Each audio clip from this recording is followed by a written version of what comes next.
ayam. Jeger ayam. Iya, kamu bagus deh gini. Nanti tiap malam kamu gitu ya tidurnya ya. Iya. Jadi gitu nanti jadi gerak. Nah ini. Jadi kita lagi mau makan siang di bawah pohon di atas Di Jeger. genteng. Enak banget sumpah ini.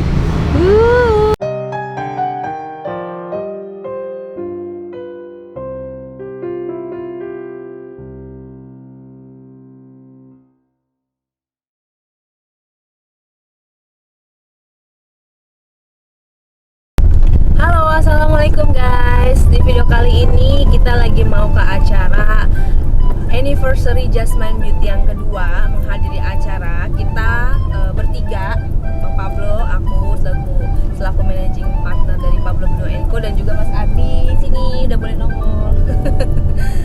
Kita bertiga akan menghadiri acara selaku legal corporate-nya dari Jasmine Beauty. Ya, jadi kali ini adalah momen yang terseru ya, karena Pablo Benua & Co menangani skincare, melegal corporate kan skincare ya.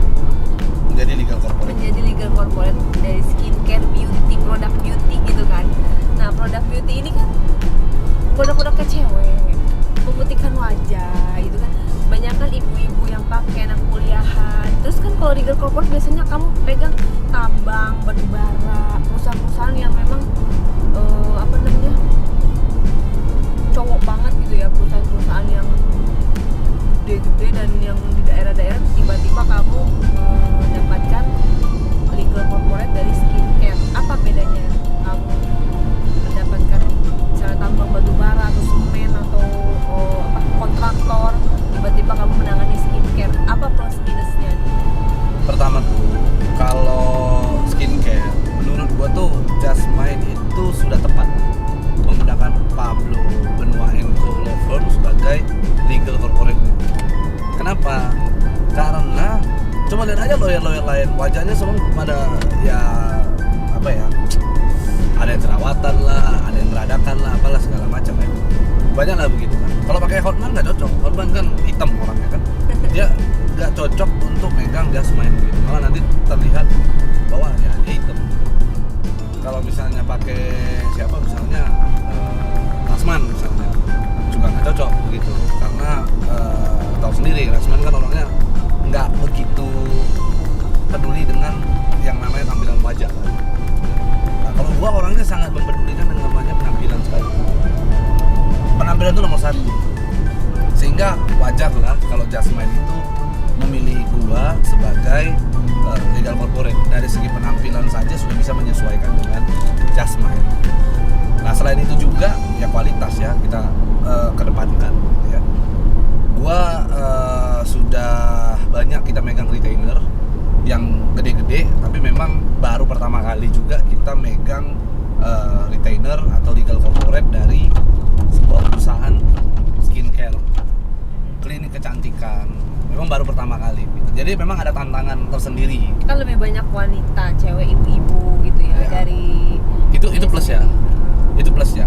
Plusnya gue megang Jasmine Skincare adalah di sini gue akan bebas melihat begitu banyak wanita-wanita, ya kan, ibu-ibu yang cantik-cantik, dari mulai yang paling muda, yang gadis sampai yang tua ada di sini.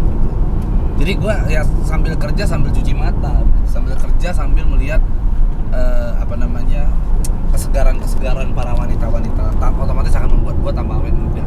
Kalau ngelihat dari tingkat kesulitannya megang skincare, lebih gampang megang skincare daripada perusahaan atau ada kesulitan tersendiri? Masing-masing perusahaan, masing-masing case itu punya kesulitannya masing-masing, punya tantangannya masing-masing. Seperti misalnya kalau di skincare ini kita akan berhubungan dengan banyak pihak, seperti mitra-mitra, reseller dan sebagainya ya, untuk masalah produk kecantikannya. Lalu mungkin terhadap pemerintahan gitu ya, seperti Badan POM dan sebagainya gitu. Dan alhamdulillahnya kita juga nggak sembarangan terima produk ya.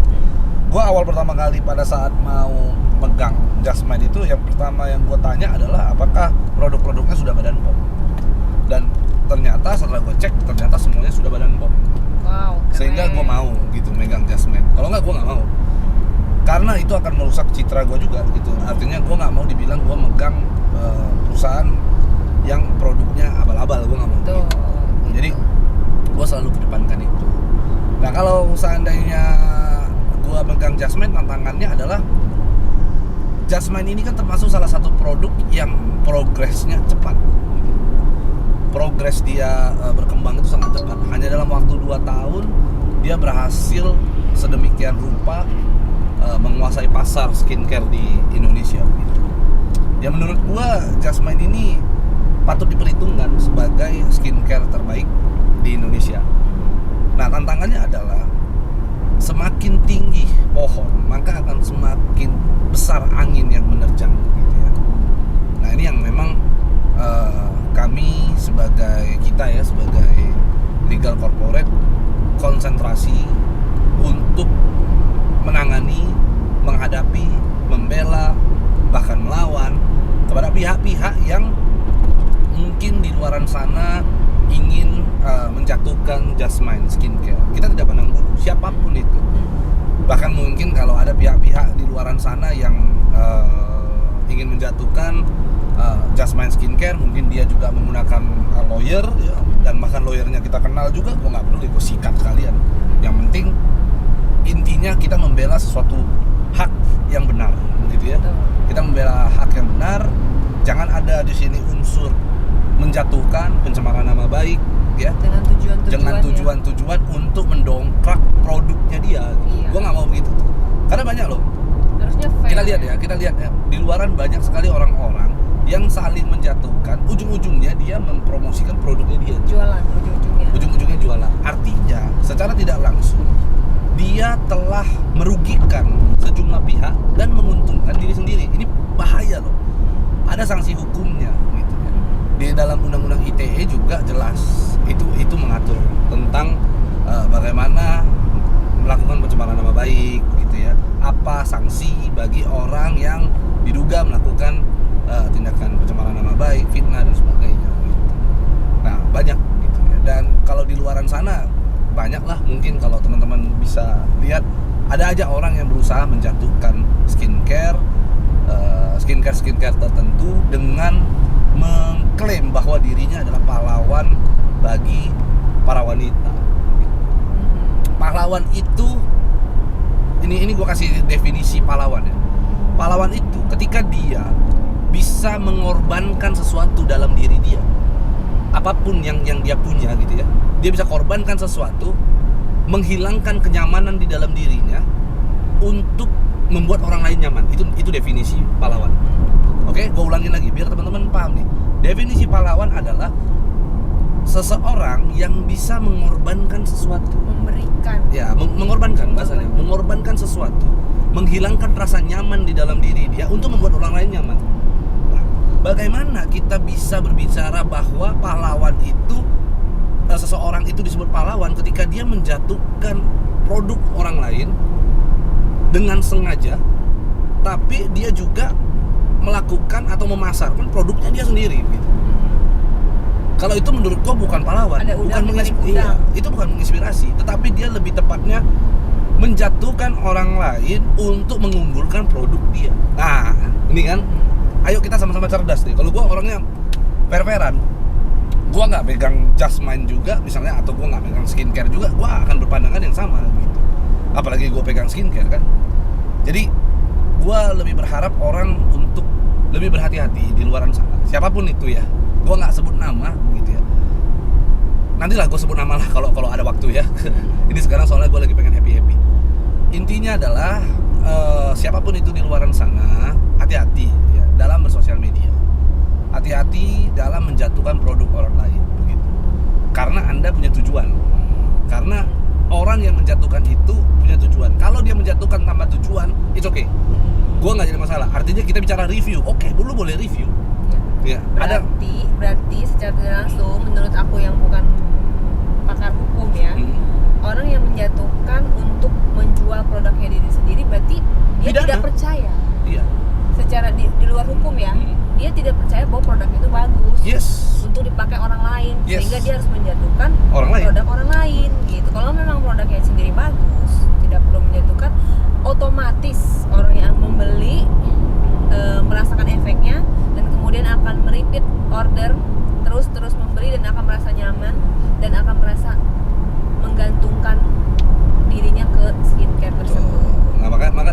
itu yang gua ingin sampaikan adalah jangan kita menjatuhkan orang lain karena itu pidana telak.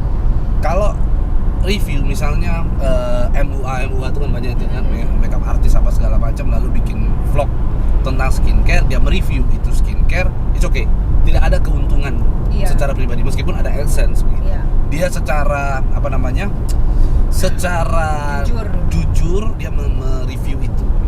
Tetapi ada pihak-pihak yang memang mencoba dengan dia punya produk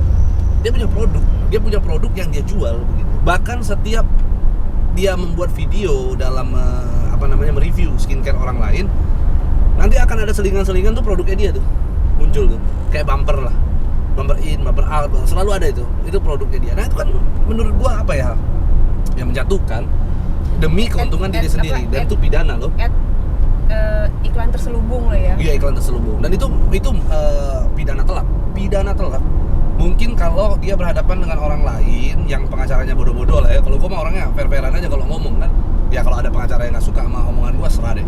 Mungkin kalau orang lain pengacara ada produk skincare lain, si produk A, produk B, setelah dicemarkan nama baiknya akhirnya take down, takut apa segala macam gitu ya. Lalu tindakan hukumnya tidak sampai detail begitu ya. Ya menurut gua itu pengacara bodoh-bodoh gitu kan. Pengacaranya bodoh lah menurut gua ya. Kalau gua beda. Gua kalau udah pegang, coba ada orang yang berani nyolek retainer gua selesaikan secara adat. Gua mau gitu aja tuh. Jadi intinya lebih bijak dalam sosial media. Kita bicara fair-fair, kita bicara hukum, kita bicara kita bicara hati nurani ya. Kalau mau review secara normatif, saran gua lu tutup tuh produk lu. Bener nggak? Lu tutup produk yang lu punya, jangan pernah pasarkan produk lu. Bila perlu lu tutup, lu jangan jualan. Ya kan? Baru lu review orang lain. Itu gue diem aja, gue slow tuh. Ngerti gak? Maksud gue cerdas dikit lah. Kalaupun lu mau main begitu ya minimal lu pakai nama orang lain kayak buat ininya, pakai tangan orang lain. Pakai tangan orang lain, atau lu misalnya mau menjatuhkan, lu bisa misalnya karena lu punya produk lu tuh yang pegang orang lain misalnya.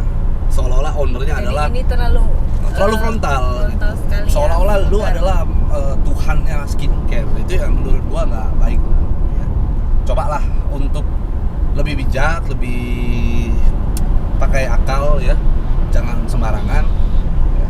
Kalau yang lain-lain sih bisa lah Anda begitu kan dengan opini publik apa segala macam akhirnya menyelamatkan Anda. Kalau gua sih nggak ada cerita.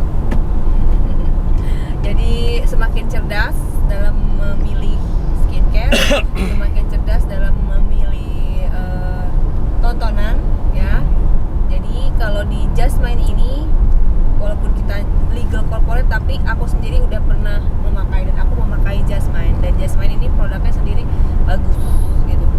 Apalagi di iklim tropis seperti kita di Indonesia sangat cocok sekali diaplikasikan di kulit wanita Indonesia dengan cuaca iklim Indonesia juga, dan sudah terbukti. Jadi aku jamin produk dari Jasmine sendiri tanpa perlu iklan-iklan yang menjatuhkan sudah bagus banget gitu. Kalau nggak percaya Bahkan langsung cobain. Sekarang ya kita namanya jadi legalnya aja, kita tahu lah produk mana yang bagus, produk mana yang tak bagus ya. Sekarang gini aja, meskipun pernah kita tuh dari produk Jasmine itu mungkin dijatuhkan oleh pihak-pihak tertentu ya, tapi Jasmine tetap peminatnya banyak loh. Banyak banget. Dari situ kan orang kan berarti sudah menilai, oh ya bagus gitu. Bagus, dan manajemennya juga berangkat dari hati nurani, hati yang tulus, sehingga pada saat sosialisasi kepada reseller, kepada konsumen, itu mereka merasa happy dan merasa glowing.